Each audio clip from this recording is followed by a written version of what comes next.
Thank you for coming. My name is Kelly Hallman. I am an enrolled tribal citizen of the Cherokee Nation from Oklahoma, and I'm the founder and director of Indigenous Justice Circle. Our Native gatherings start with a prayer, so I am going to lead us through one now. Creator, we thank you for the gift of this day and for the chance to hear from members of our Indigenous Young Leaders cohort. We're grateful for those who come to hear their voices. We pray that we each receive sustenance from today's gathering. Finally, we ask that you watch over the many people around the world who are in harm's way. Nazke go Winnigalsht. For those of you new to our work, Indigenous Justice Circle is a Native American, female-controlled and led programmatic research and training organization. We were founded in late 2022, and we serve all of Indian country. The logo on the top right is the emblem for our Indigenous Adolescent Girls Empowerment Network, or Imagine. It's one of our major initiatives that we'll tell you about today too. So I want to start by, are we showing our slides? Okay, I wanted to start by thanking our major donors, and they include Marty Jiven, the Ford Foundation, the For Good Fund, the Summit Foundation, and the Flora Family Foundation.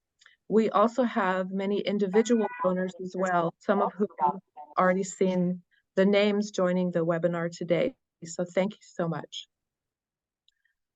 In anticipation of our speakers, let me set the stage and talk about the colonial legacy of structural racism. The roots of Indigenous gender injustice start with colonial policies that Native Americans were subjected to. This slide shows the major policy periods that first the British and then the United States government enacted for Native Americans. We don't have time to do a deep dive into each one of these, but each had explicit impacts on Indigenous women's power and access to resources. As just a couple examples, early trade with the British and the French valued native male-produced goods, such as beaver pelts and deer skins, for export.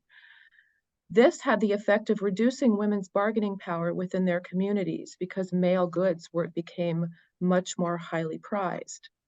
Land dispossession and later agricultural training programs that the government forced upon Native people transferred Indigenous women's food decision-making and food production, and led to them losing their power as well.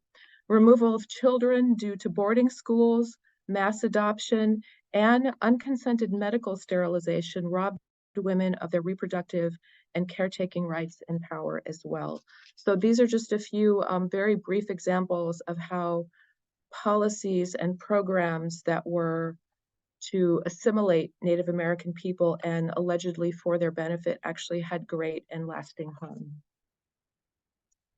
Early on, institutions charged with this domestication and assimilation of Native Americans recognized the key role that the rising generation of Native American girls played in their communities.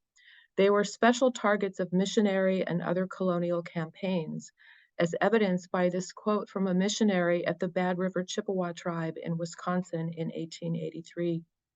The Indigenous girls need the Christian cultural training more than the boys. They will wield a greater influence in the future. If we get the girls, we get the race. These colonial legacies have resulted in myriad challenges.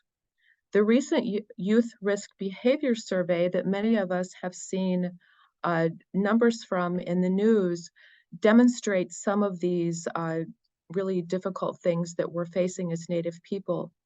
Among US high school students, Two-Spirit LGBTQ students in the gray bars, females in the green bars, and Native Americans in the dark blue bars have very high rates of persistent sadness and hopelessness, as well as suicide attempts in the year before the survey. And this was in 2021. The next slide shows that structural racism has also reduced Native children's access to their parents. Many have parents who have been incarcerated, Others live with only one of their parents. Only half of Native American children live with both of their parents. So this is for a whole myriad set of reasons, including mental health issues, leaving home to find work and jobs, as well as incarceration of Native people at extraordinarily high rates. The next slide shows that even within the Native American community, females shown in the red bars here have much fewer financial skills and assets than do Native men living in the same community. So you can see across all measures, Native women have much more precarious financial circumstances than do men. They have fewer access to resources, credit, other things like that. So clearly, there is a lot of gender injustice even within Indigenous communities. The next slide shows that many Native American girls could at some point be the head of a large multi-generational household or family. So again, this stat that only half of Native American or American Indian Alaska Native children live with both of their parents. So to respond to these inequities, our program aims to decolonize, redirect, and strengthen systems to increase benefits to Native American communities. And we want to do this by investing in the rising generation of Indigenous girls and Two-Spirit LGBTQ young people. Indigenous girls and Two-Spirit youth are looking for actionable strategies to avoid and heal from sadness, suicidal thoughts, isolation, trafficking, and violence that result from past and present day injustices to their communities.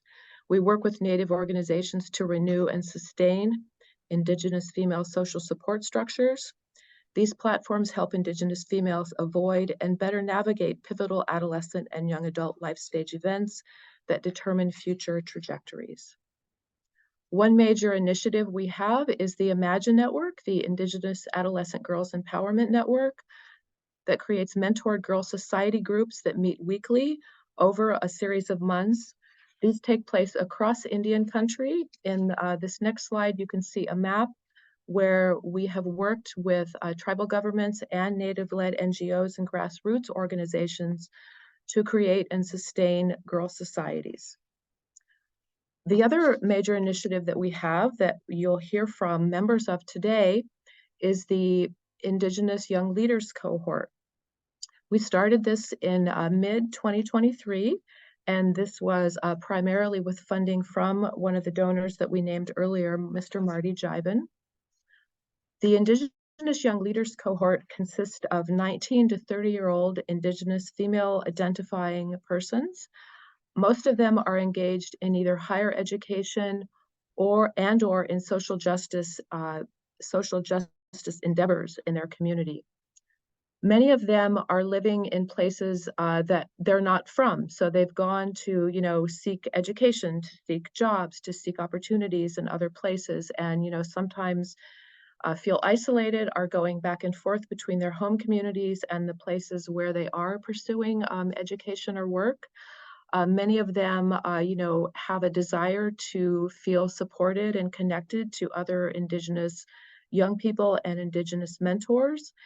We provide a stipend and we provide frequent group gatherings with these individuals to come together and share the work they're doing and to support one another.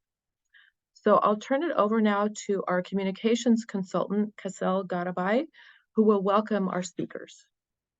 Thank you so much, Kelly. It is my pleasure to first introduce River Webb, who will be speaking now.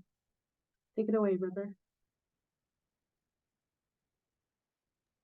Oh, alrighty. Tatalaka kalo. Ina manik was wawang mo paya tati tokatemke. Ho apa weekend of koya natashis nemakoy so gamyak puwas.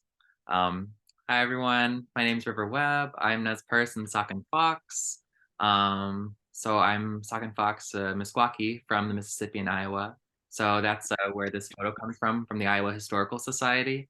This is around 1905. We have a really lovely collection of photos that come from this time period, and I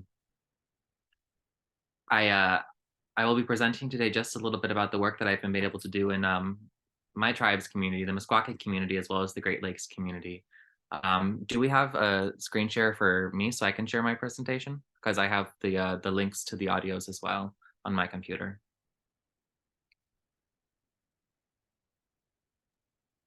Yeah, just give me 1 second and I'll give you hosting. Thank you so much.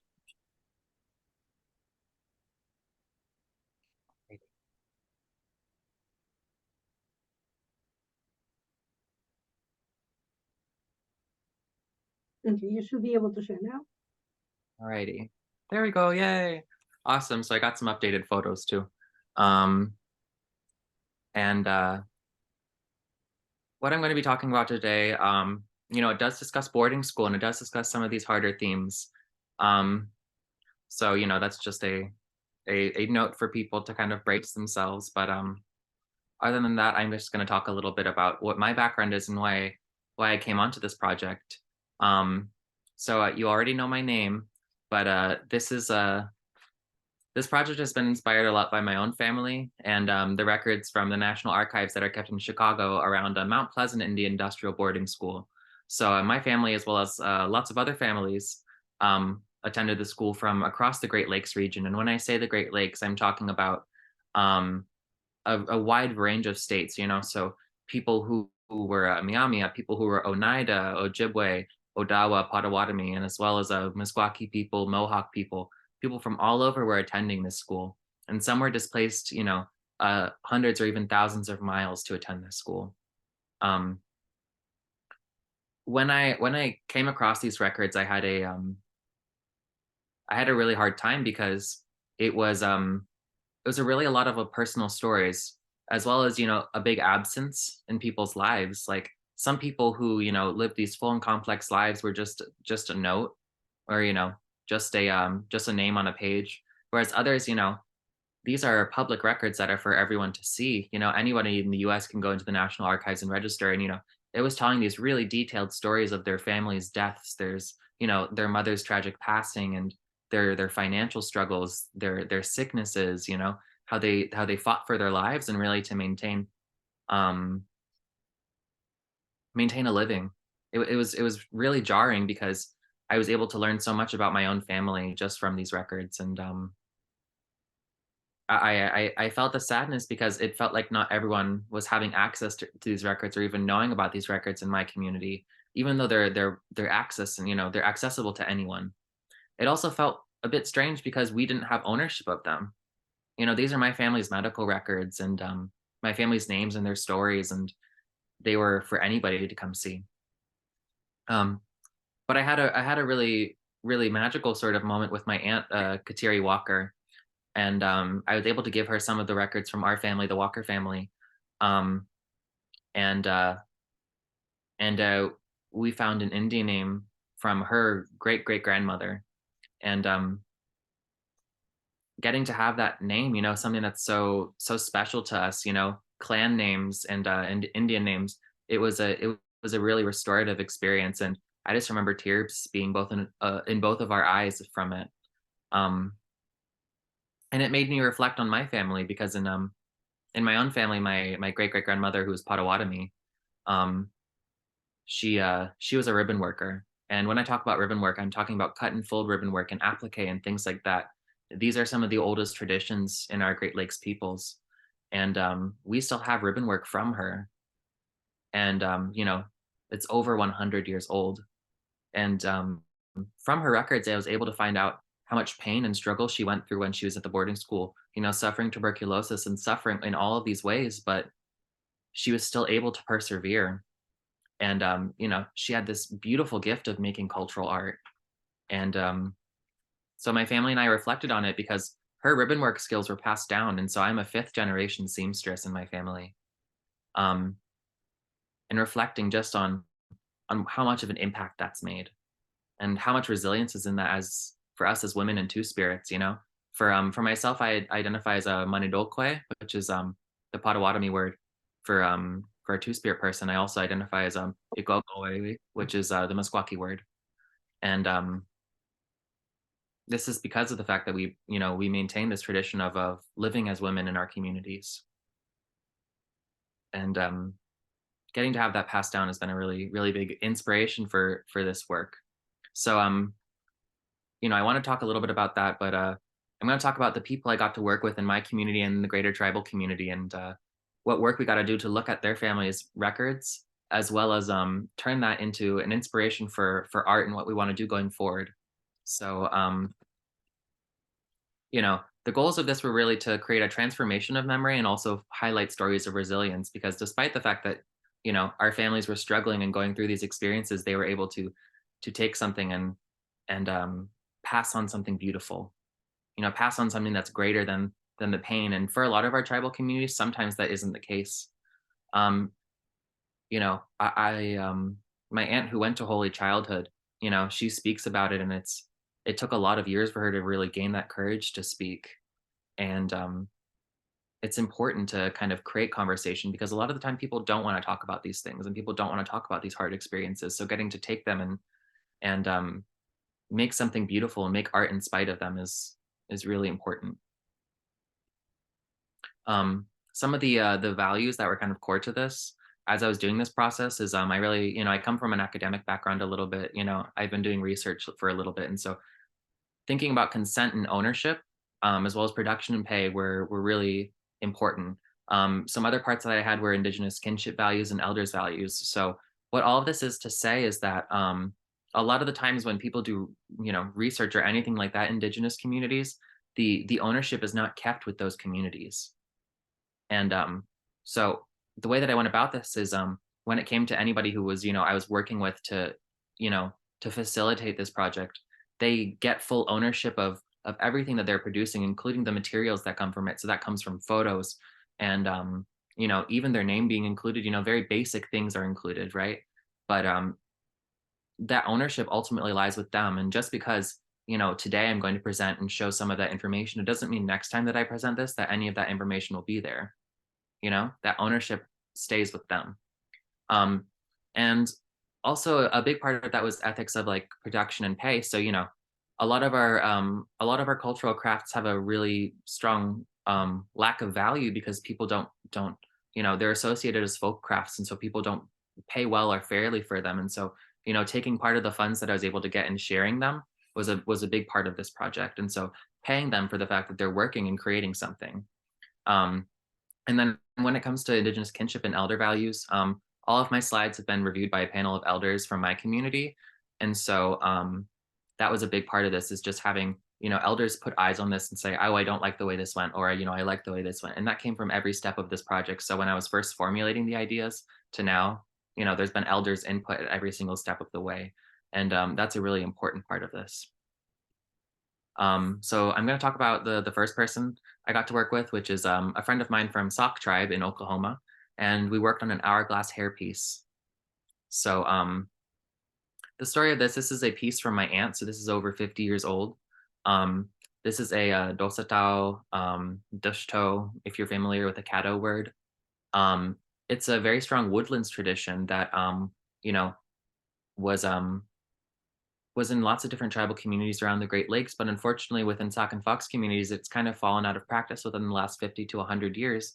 And so people have been making them less. But, this example for my aunt is just testament to that fact of, we used to have this really vibrant culture of making these hair pieces with beautiful beadwork.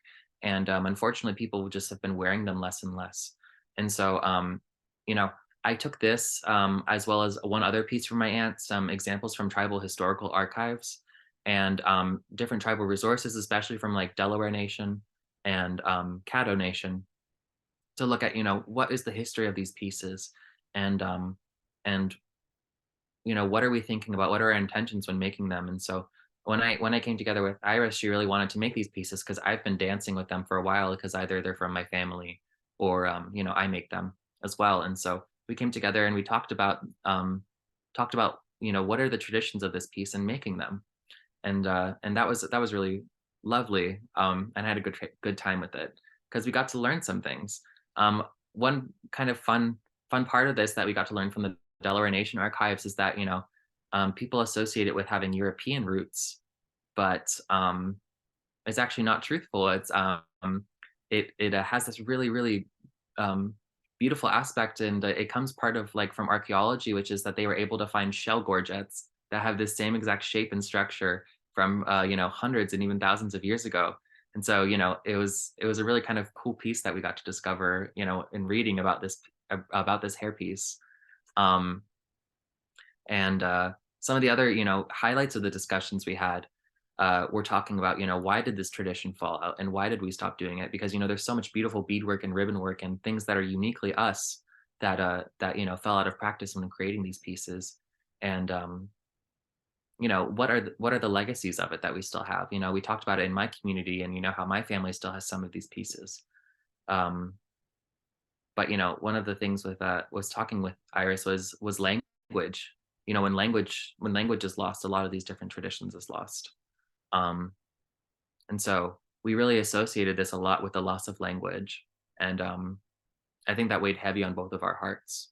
But when we got to go back and read through this, it really made a big impact on both of us. So this is the final piece that Iris made. And I absolutely love it. It's beaded. It's got this really long ribbon train. It's made with a brain tan buckskin. And I just was really, really impressed because this is the first time she's ever made this sort of piece. And seeing all the super intricate beadwork and ribbon work that went into making it made me really happy. I wanted to read a statement that Iris wrote as well. I have some audio clips from discussions later as well, but I'll read this quickly. And so Iris says, my name is Iris and my Sauk name is Wibekoi, and she's a member of the Sac and Fox tribal nation of Oklahoma. My grandfather, Amos Black, attended the Sac and Fox agency boarding school. Learning a traditional craft from River was a beautiful experience. Making the Dosatau hair piece for the first time was special to me because I never knew of how us Sac and Fox women adorned ourselves pre-colonization. To learn my tribe's connection to the Dosatau hair piece, and it strengthened my sense of ancestral belonging to Indigenous womanhood. With River's guidance and our shared cultural ties, this feeling of belonging and connection grew. I'm so grateful I was given the Dosatau teaching and can carry its strength. I plan to dance with my new hairpiece, and it's now a gift I can pass on to future generations. That last piece made me really happy because, again, I have these examples from my family, and so, getting to think that in 100 years, this is going to be in Iris's family made me really happy. Here's some other photos where you can see the beadwork and, the ribbon work up close, and you can see the long ribbon train. Some of the things I thought about for the future of this is what makes us unique as a Sauk and Meskwaki people, as Sac and Fox people, what is it that defines us? And I think that a big part of this was, this is a tradition that's unique to us, because even though other tribes wear it, the way that we wear it and the way that we do the ribbon work is unique to us. And so I really wanted to think about that and highlight that. The fact that, these traditions are unique to us as a Sauk and, as Meskwaki people. And, it's not just general ribbon work or general beadwork, you're not going to mistake this for another tribe. This is us. And especially when, we experience pan-Indianism and things being kind of washed out, this was really important to me. The next project I'm going to talk about is cattail map making, which I did with Carolyn Click from Muskogee Nation. So this is another photo from the Meskwaki Cultural Center.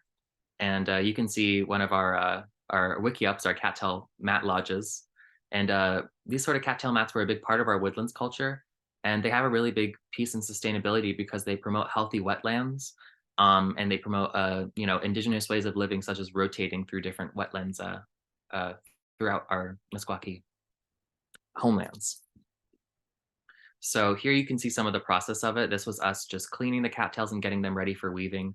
It was really wonderful. We got to go out there and go to a really big patch of cattails and start picking and organize them for us to use. And I was able to record some little audio clips to talk about, how do we feel while we're going to do this process and what are our thoughts. So this is some photos from us collecting the cattails. Carolyn was taking these photos.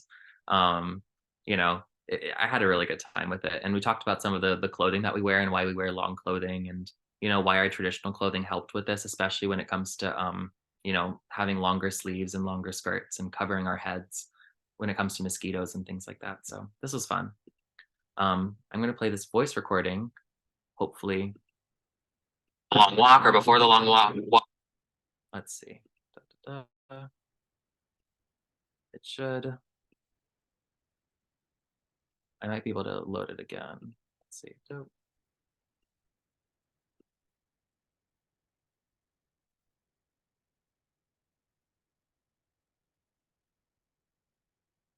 after the long walk or before the long walk, how like housing and, clothing and even, doing these things, how has that changed over time? And even if you have any family examples or just like, in general Muskogee history, what do you think about that? Yeah, so unfortunately, a lot of my Muskogee history was eradicated when the boarding schools came. And so my grandfather spoke fluent Muskogee and Yuchi. And when he went into the boarding schools, all of that was taken away from him. He didn't want to teach his kids anything. So like my dad's generation would go with him sometimes to gatherings, to stomp dance, but it was very piecemeal, very here and there. And so there was like this intentional break in learning even about how to make things and for example, like what plants are important to Muskogee people or what type of clothing did they wear was all sort of taken away from me. So I've been slowly piecing it back together. I went back to my tribal college in Okmulgee, Oklahoma, and I got to reconnect with a lot of the elders there. And that's been really an important part of the journey. And so today, harvesting the cattails is also me sort of piecing back together this sort of broken line in my own history. I think that's that's really important to talk about the fact that the boarding school, just the mindset that it puts people in can really take away so much. Like, for my grandma, she never really got to learn fluent Meskwaki or Potawatomi.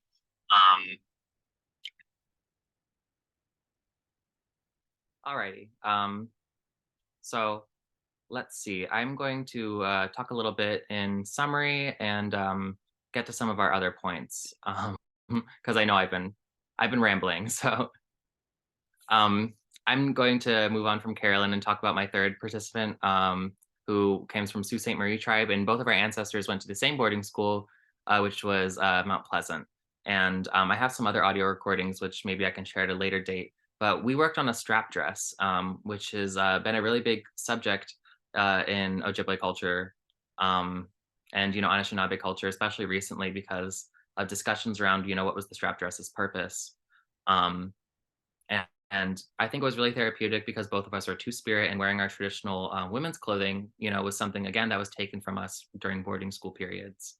The biggest highlight from our conversations, for me at least, was that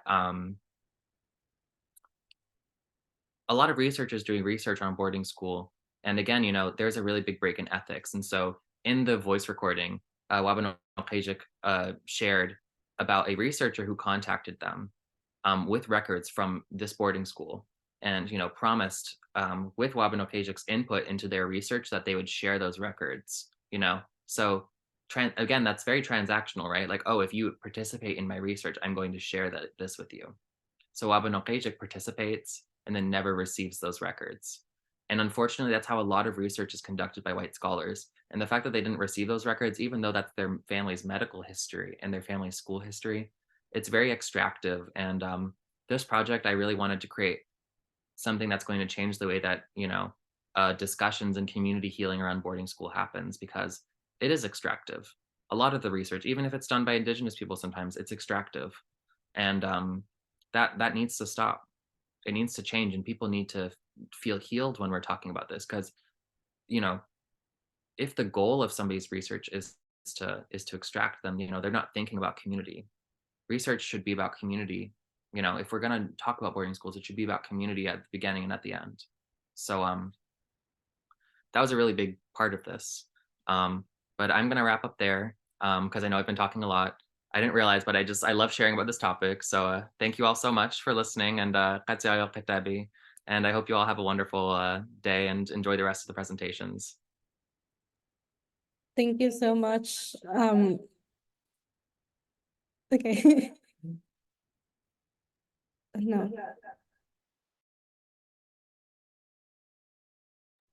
Okay, thank you so much, River. I'm so sorry we had like a little bit of a situation, but I am excited to present now. Alicia is going to take over, Alicia de la Cruz. So I'm going to share the screen for you and take it away.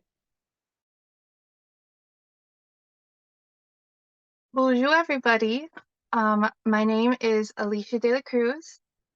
So I'm so excited to be here. So, bonjour, Anishinaabe, Memegwese Kwe Indigenous Kaz, Mrs. Aga Eganingen Dunjaba, Minogiji Gadnungum, So my name is Alicia de la Cruz. I come from the Mille Band of Ojibwe. I'm an enrolled member.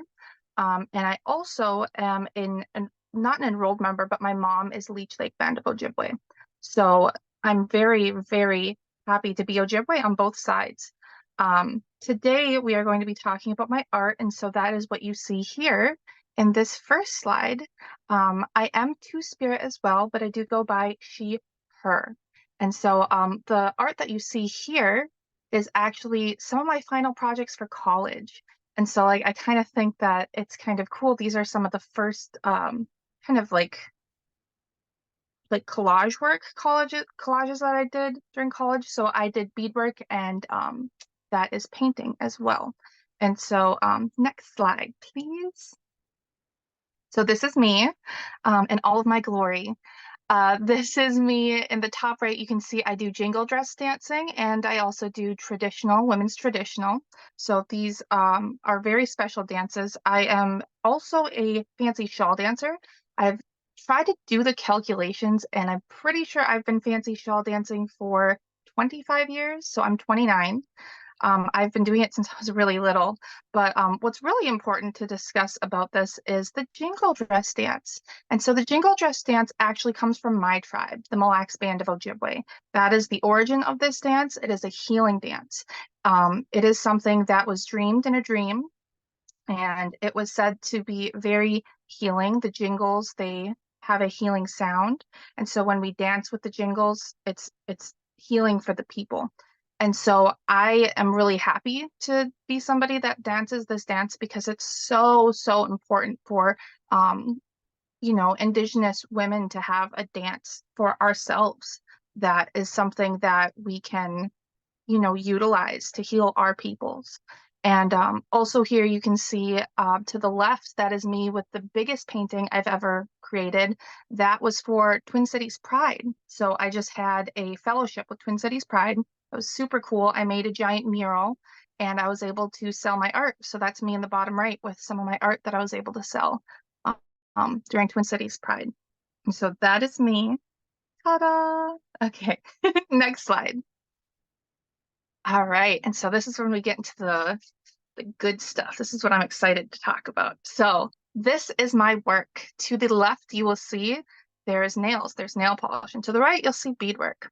So first I'll discuss my nail polish work. I actually have two businesses. And so one of my businesses, I know that not everybody can, I'm on my phone, so I can't see myself. Here we go. So this is Leish's Lacquer. Leish's Lacquer is 5-free, cruelty-free, and obviously Indigenous owned. I've been doing this since I was 18. So I like to say that I've never had a real person job, because I have only ever been employed by myself. I brought myself through college. I brought my wonderful husband through college with this business, and I'm really proud of it. Still stands today. So it's called Leish's Lacquer. And so that one is super, super cool. I love creating like anything. In fact, to my left here is, let's see if we can get it in, is my workspace. Don't say anything. I know it's this. That's just how it works.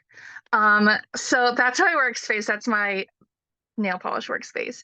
And then behind me, obviously, we have the beadwork workspace, and that's kind of the work that I've been doing today. So I've been doing all my work since, like I said, I think about 2013 was when Leish's Lacquer was born.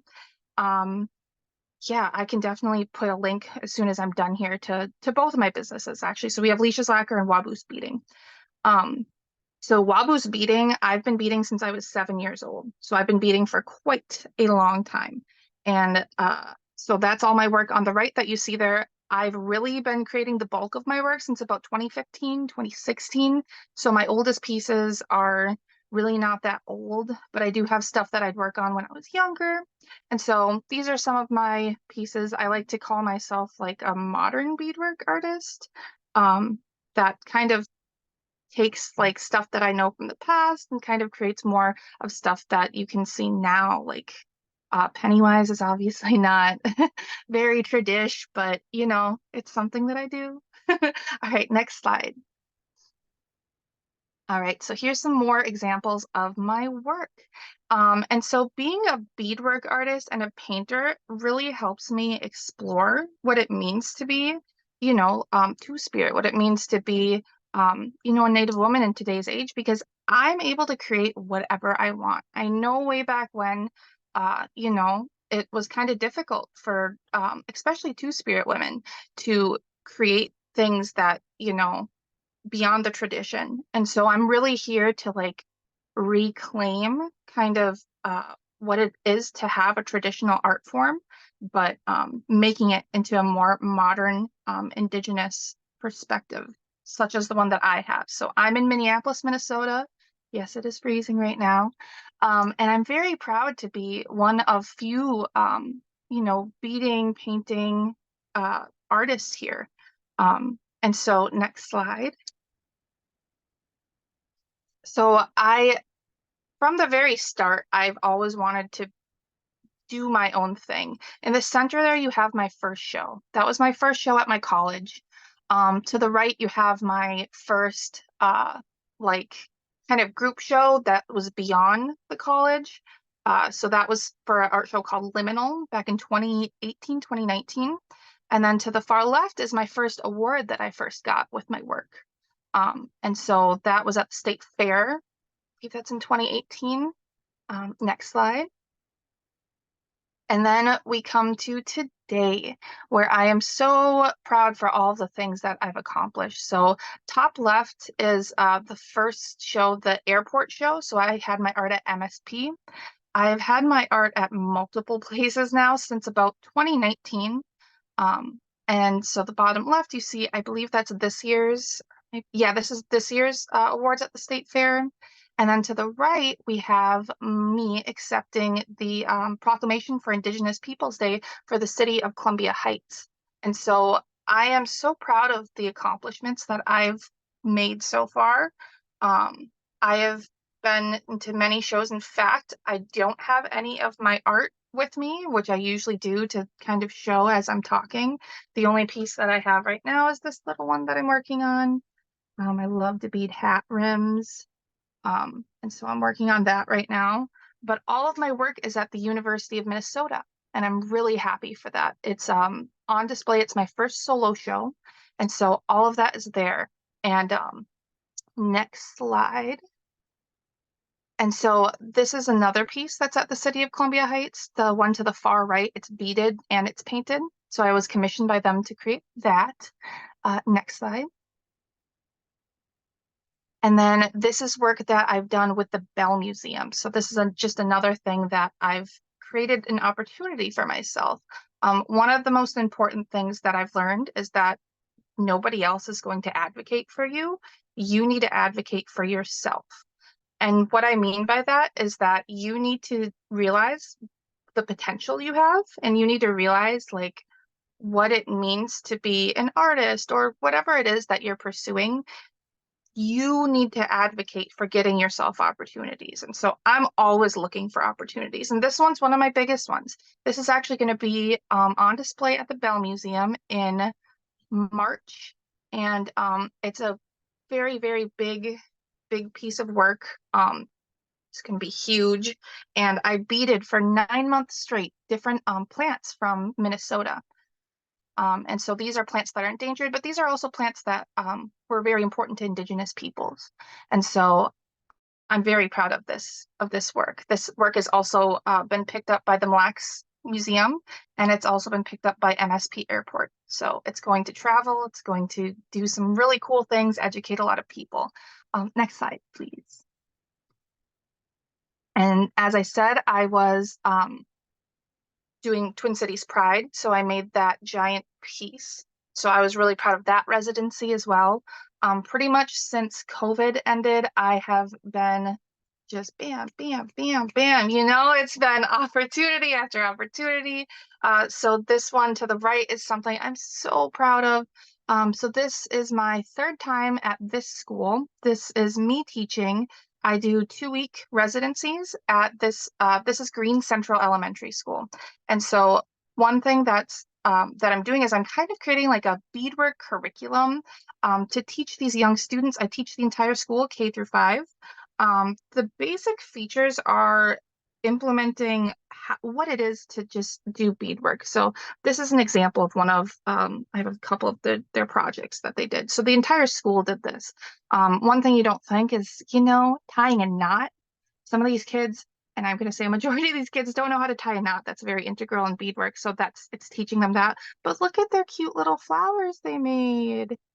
So I'm teaching them the stitching and what, I'm telling them the stories of the turtle and stories of why beadwork is so important. And this is a bilingual school. So this is a school that they speak Spanish. So I also am completely fluent in Spanish. So I'm able to help a little bit more. And it's just really important that we're teaching the youth, our traditions. These kids, a lot of them have never seen beadwork. You kind of have to teach them what bead is, what's it made out of. And I think it's just so important to be bringing this type of education into our schools. So next slide, please. So we're getting to the end here, and this is all of the things that have been written about me in the last year. Thought I'd just throw that in because I'm kind of proud. I had a write-up in Lavender magazine, which is our local gay magazine. I had a write-up because I had a piece at the Mall of America, and then that is a write-up in my tribal paper about all the work that I've done lately. And then the one to the left is actually just November 30th, my opening of my first solo show. So next slide. And then that was my biggest award that I got. That was a $35,000 reward that I got just to create art and to continue making curriculum for these students, to continue the work that I'm doing. I was so proud of that one. Next slide. And so this is kind of the culmination of my Bell Museum work. This is the ones that you didn't see before. And miigwech, this is my miigwech for listening to me. To end here, I just want to say that all of the work that I do, I realize it's just so important to continue because I'm the only one in my family that does beadwork, that does art. And I don't have any siblings, so I have few cousins because my father was Indian relocation acted, and so was my mother. And so I am not as connected to the tribal land as I could be. And so to be passed down this art form from my grandma and my aunt and to continue it is just, it gives me chills to know that I'm able to do that. And so I thank you for listening to me about the work that I'm doing with my art. And I look forward to any questions you have, answering them later. And thank you so much. Yay. Thank you so much, Alicia. It's always so great to see your work. To round up this amazing lineup, we have Chase next, and then we will have a brief time for questions and comments to all the presenters. So Chase, when you're ready, please take it away.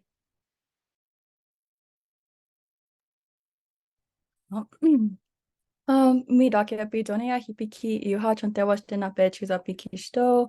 Yes, apawi machia pi na wasichia Chase Baird-Iron Cloud, machia pi Mille dapiga tioshbe mataha na pahinsinte awati, malakota na shinakhe na onaida hamacha. Hello, everybody. My name is Chase Baird-Iron Cloud. I am Lakota, Navajo, and Diné. I come from the Knife Chief family band in Porcupine, South Dakota, and today I'm going to be talking about a summer camp I helped create called Otake wa Okihipi, which is Empowerment Through Purpose and Kinship. It is a young Lakota women's cultural camp. Next slide.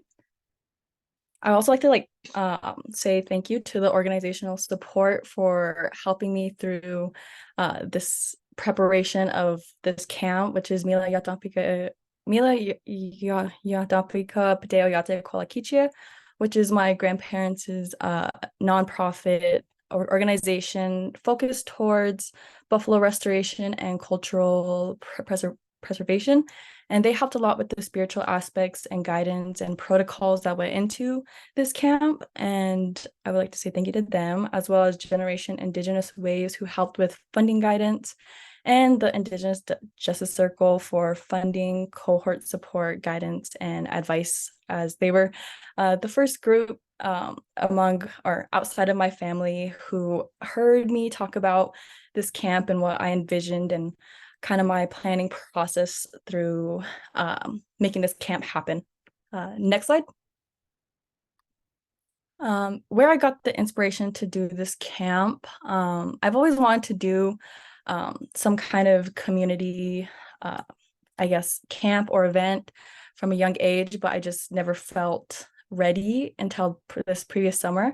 But a lot of my inspiration of wanting to do a camp came from my grandparents, who used to have a summer healing camp for young women, young men, and children at different times. And so with my grandparents being the point per person for those, me and my sister, we participated in a lot of them, and then we became a mentor as we got older.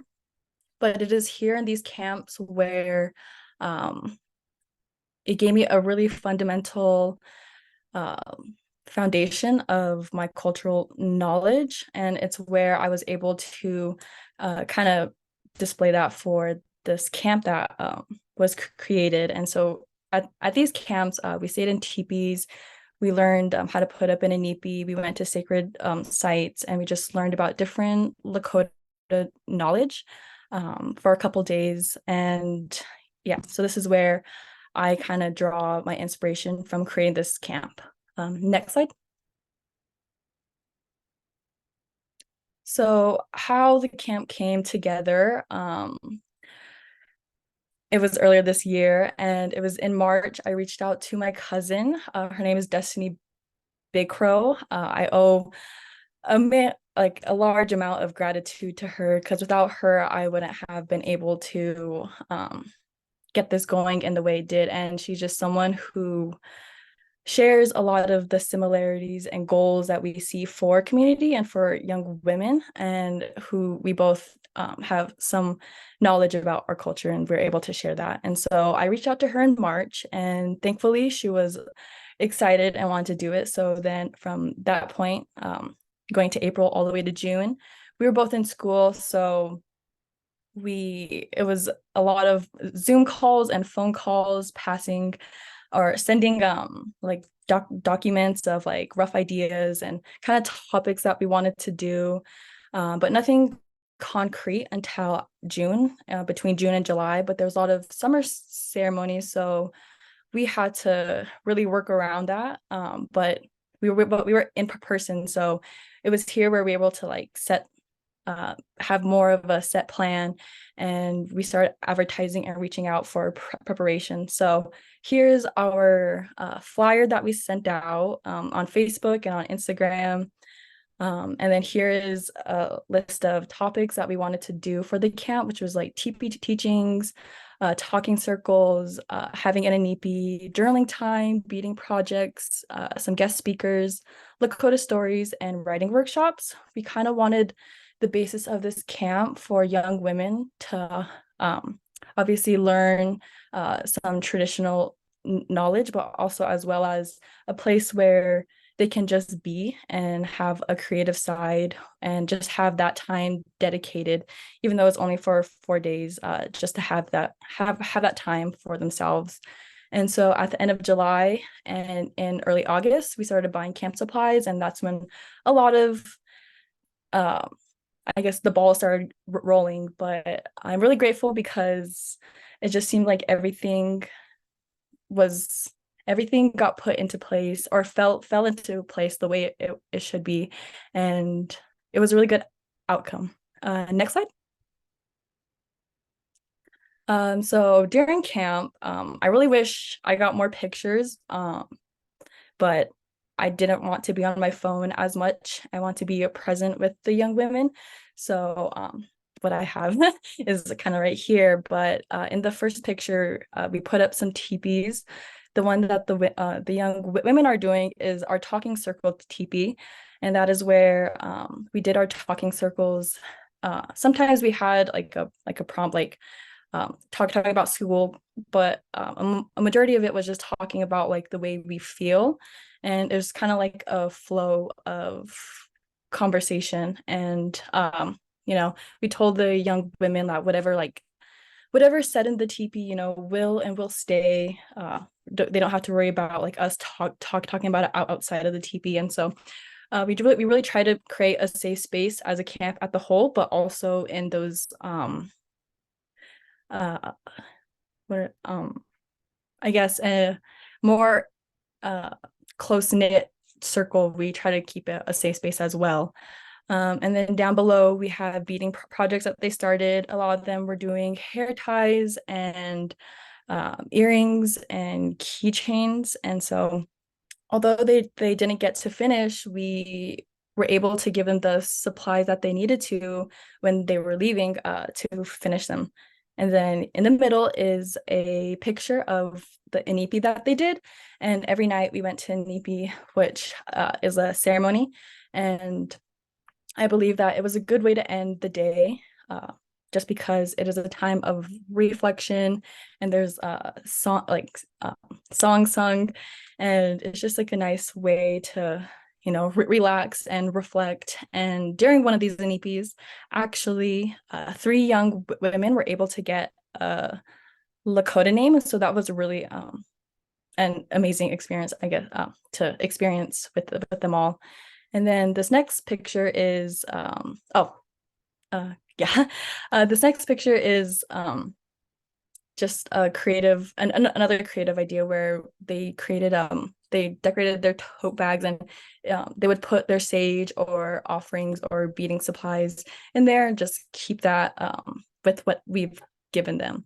And at the end of the day, they would be given a time to journal and reflect about like what they learned or how they felt. We never pressured them to like write specifically about certain things. We just kind of let it flow, and gave them an idea of like you could write about how your day went or what you learned. And so it was kind of just a place to just be. Next slide. My takeaways and hopes for the future after this whole experience was it was a real community effort. All the mentors and cooks and cultural volunteers, it really wouldn't have happened without community. And I'm really, really grateful for everybody who came and helped and gave their time and energy to help us with this camp. And so I'm really grateful for that. And it was a learning experience. I'll say this was my first time ever really planning anything to this extent, this big. And it was a lot of trial and error, but I believe it created the foundation needed for the next camps that we hope to plan. And so, yeah, even though it was a learning experience, I'm really grateful for all that it showed us. And for me, it gave me a growing sense of independence and capability in my own capacity of what I'm able to do. And so it also gave me like a lot of trust in myself to be able to do this. And so I'm really grateful. And we were able to give back in different ways. Growing up with my grandparents, they lived like a traditional lifestyle. So everything that we kind of incorporated in the camp is like what me and my cousin kind of grew up doing. And so we know a lot of young women on the reservation perhaps don't have access to, sleep in a teepee or go to an ipi or, listen to a ceremony of where you're given a Lakota name or be able to eat buffalo, because we had buffalo on our menu and that was our traditional source of food. And so we really wanted to share those experiences, but also, have those experiences again. And so it was really good. And another takeaway is different avenues of support were needed.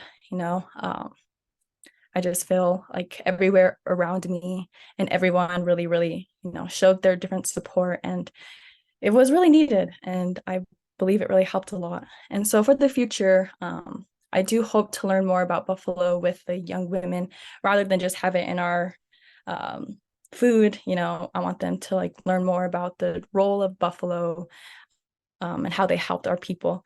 And I want a more of a traditional food menu. We did have buffalo and vegetables, but I'm hoping next year the young women will be able to help the young women create some of our cultural foods so that we can share them like yeah. And then I'm hoping for plant walks next year, just because I believe that, you know, the land that everyone and every tribe has or have lived on, you know, it is perhaps our first pharmacy. And so I'd want them to know just the medicine that's around and to know that we have those things still. And so I'm hoping for those in the future, because I'm really hoping that, you know, me and my cousin get to do this camp, not just one time, but, you know, perhaps even like maybe in like 10 years too, you know, like we want this to be a long thing. And yeah, that's just something to pray about and to hope for. But this picture down here is one of the young women's, she got her name. And so we had a little naming ceremony where her family presented her with her name. And it was just a really, really beautiful experience to like help and in a way conduct, because it was me and my cousin who brought this camp together. And so it was a really beautiful way to end the camp. And we had a meal, and as you can see in the background, like almost all the teepees are gone, and we took down maybe 5 teepees. And so that was one of like, I feel like a really good memory that I have, just because like it's all these young women taking down these teepees, which have, I want to say, maybe 12 poles to each teepee. And so it just showed me how like strong, not just mentally and spiritually, these girls have gotten over these past few days, but to like see them physically, you know, help, because it is a lot of work. And I'm just grateful that it all happened the way it did. And so next slide. And so to close out, it was a full circle moment for me. And this first picture is from maybe 10 or so years ago, like a decade. And I'm kind of up in the front, but this is when we were walking to the Inipi. And this other picture is from this camp when the young women were walking away from the Inipi. So it's kind of like a really good way to close out and to like see that full circle happen from when I was younger in a camp like this to now being able to conduct a camp. So yeah, that is all. Wopila. Thank you so much, Chase. What a beautiful way to finish up these round of presentations. So I'll give you a time, second to think about the questions that you want to ask our presenters. If you want to share comments, I do have one question for Alicia. Somebody's asking if you are connected with Minnesota State Arts Board. Minnesota State Arts Board? No, I am not. The most connection that I have with any like state or anything is NEMA. I'm a part of the Northeast Minneapolis Artists Association, but yeah, not the other.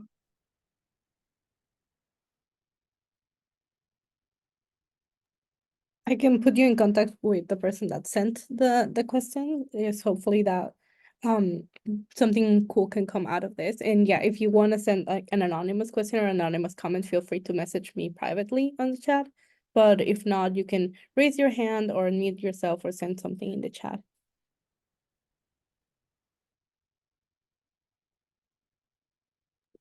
Yes, and plug all of your projects for the presenters.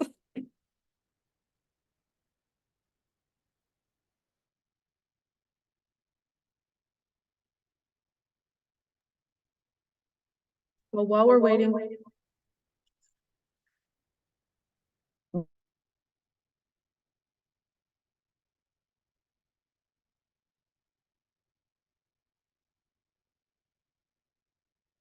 community in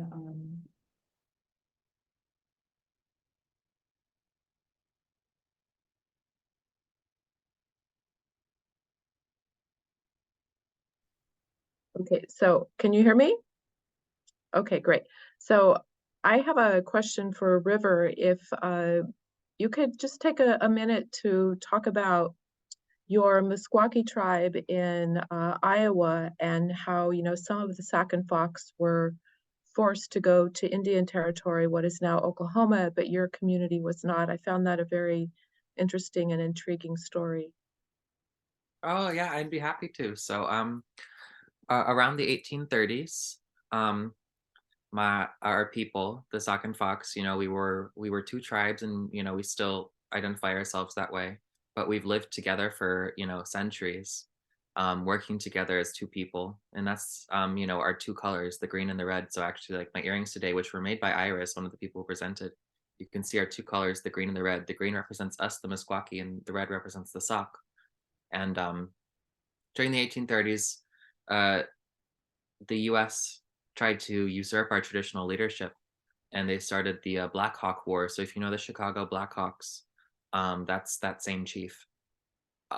Unfortunately, the US tried to assign chiefs to us and create dirty deals by instituting new leadership that wasn't traditional to us, because for us, our clans and our traditional families mean quite a great deal.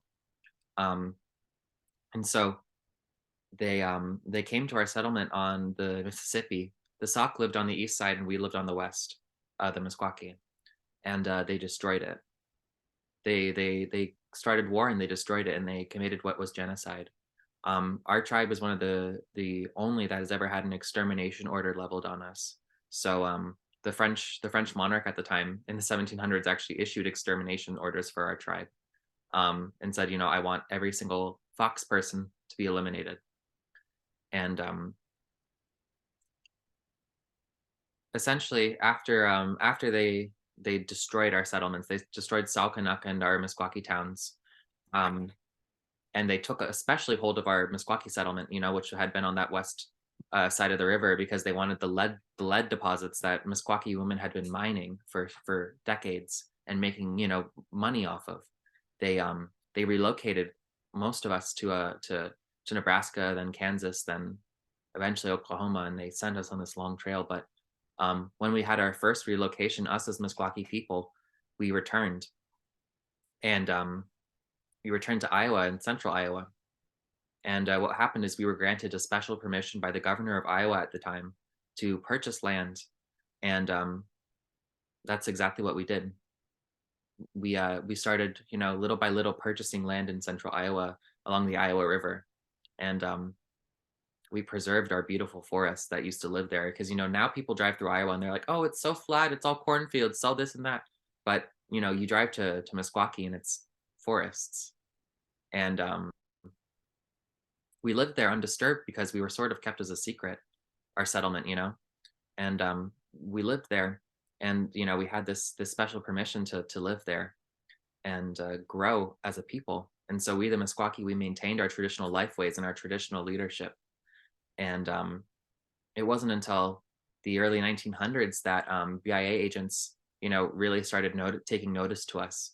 And to this day, us as Meskwaki in Iowa, we don't live on a reservation. We live on a settlement, because that land that we have, that forest, that Meskwaki, you know, Meskwaki Nake that we call it, it's ours. We purchased it and we built it. We cultivated it.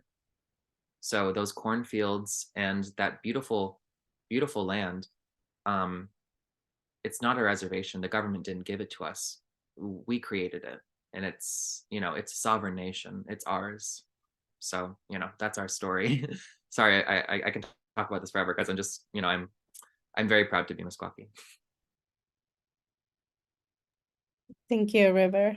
I think Melody had a hand up. If you want to unmute yourself and ask your question. Thank you.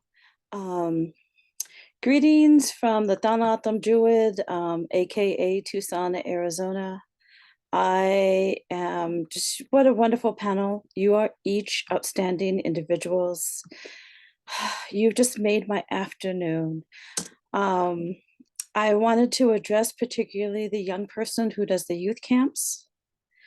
I have been doing youth camps for years. You are right on. Everything you're doing is just like so great, so perfect. I love your willingness to examine and re-examine and think what needs to be done next. My dream, and I do have a host of young people that I bring up, is that they do what you're doing, that I can start resting. It's time for me to start resting. And for people like you to come forward and do this, it just really touches me. So it's not a question, it's just a comment. But thank you to all of you. You're just really wonderful people. Thank you.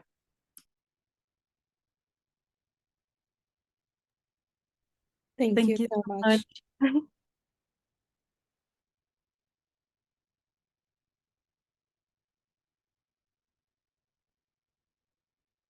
So while we're waiting for others' questions, should I mute myself?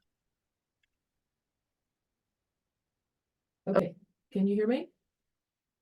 Okay, great. So while we're waiting for others' questions, Chase, I had a question for you about how you recruited the participants in your camp and what general age they were.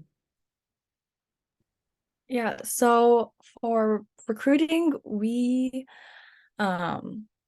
sent out flyers online on Facebook and on Instagram. And also I reached out to my college counselor that I had in high school, and she spread the word inside the high school.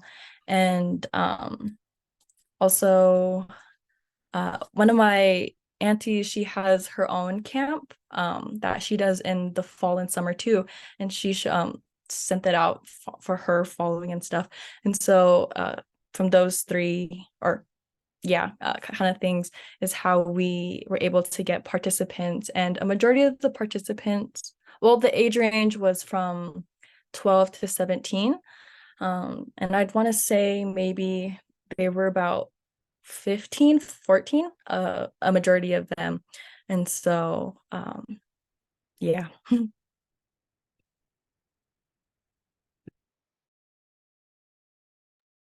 Thank you. Anyone else? You can raise your hand or you can unmute yourselves. So I have another question for Alicia. In your work with the schools, you said it was K through 5th grade and that you taught all the students. And I was just wondering if there were any gender dimensions in terms of, you know, boys versus girls and their different reactions. And, you know, if anyone was thinking that, you know, beating is women's work or vice versa, or like, were there any sort of gendered reactions that you had or experiences with the students? Yeah, that's a great question. So when I was there for 2 weeks, and they did kind of remember me from last year. So we kind of had like a relationship a little bit already. So that kind of played into it. But last year we didn't do beadwork. So this is the first time that we did beadwork. Last year we did like kind of talking about symmetry. And so because Ojibwe beadwork has a lot of symmetry in it. So this year, yeah, there was surprisingly very little like gender response to it. I was really surprised. You would think because we were beating a flower. I think I got one remark that was like, I don't want to do a flower. I want to do a turtle. And this little, it was a little boy, and he said, I want to do a turtle because I like turtles more than flowers. And so it wasn't really even like a gendered remark. It was just he wanted to do a turtle more than a flower. And a lot of the boys loved it. Loved it. I actually had more boys that sewed than girls. And so that was really interesting that a lot of them learned from their mom how to like stitch, just do stitches. And so while I was there, it was just so cool to see them, all of them learn. They love me there. They love me there. They love me so much that one of the little girls, she heard what my favorite colors were, and she hand sewed me a little scrunchie for my hair and gifted that to me in the 2 weeks that I was there. So it's just such rewarding work to watch them learn and watch them, you know, just kind of thrive in something that a lot of them have never seen before. But yeah, I was surprised by the lack of I think it's just this new generation. They're very, very, very open to receiving new information and receiving new kind of things. So I would credit that to the new generation being so open. Thank you for the question. That was a great one. And that's very heartwarming. But yeah, very inspiring. And if you haven't looked, I would invite you all to look at the chat because it's overflowing with gratitude and good messages for all the presenters.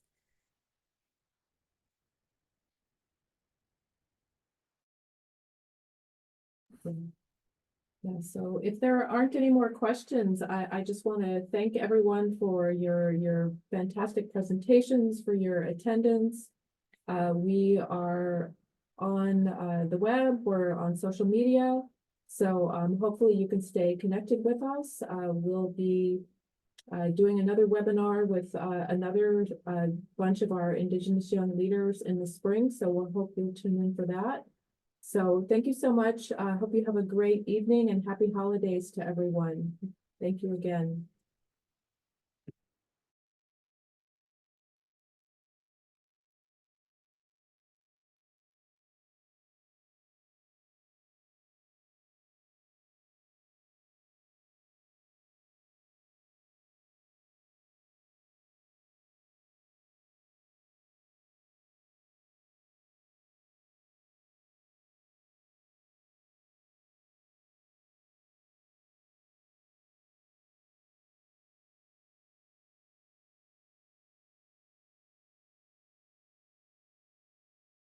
Anyone still with us want to ask a question or make a comment?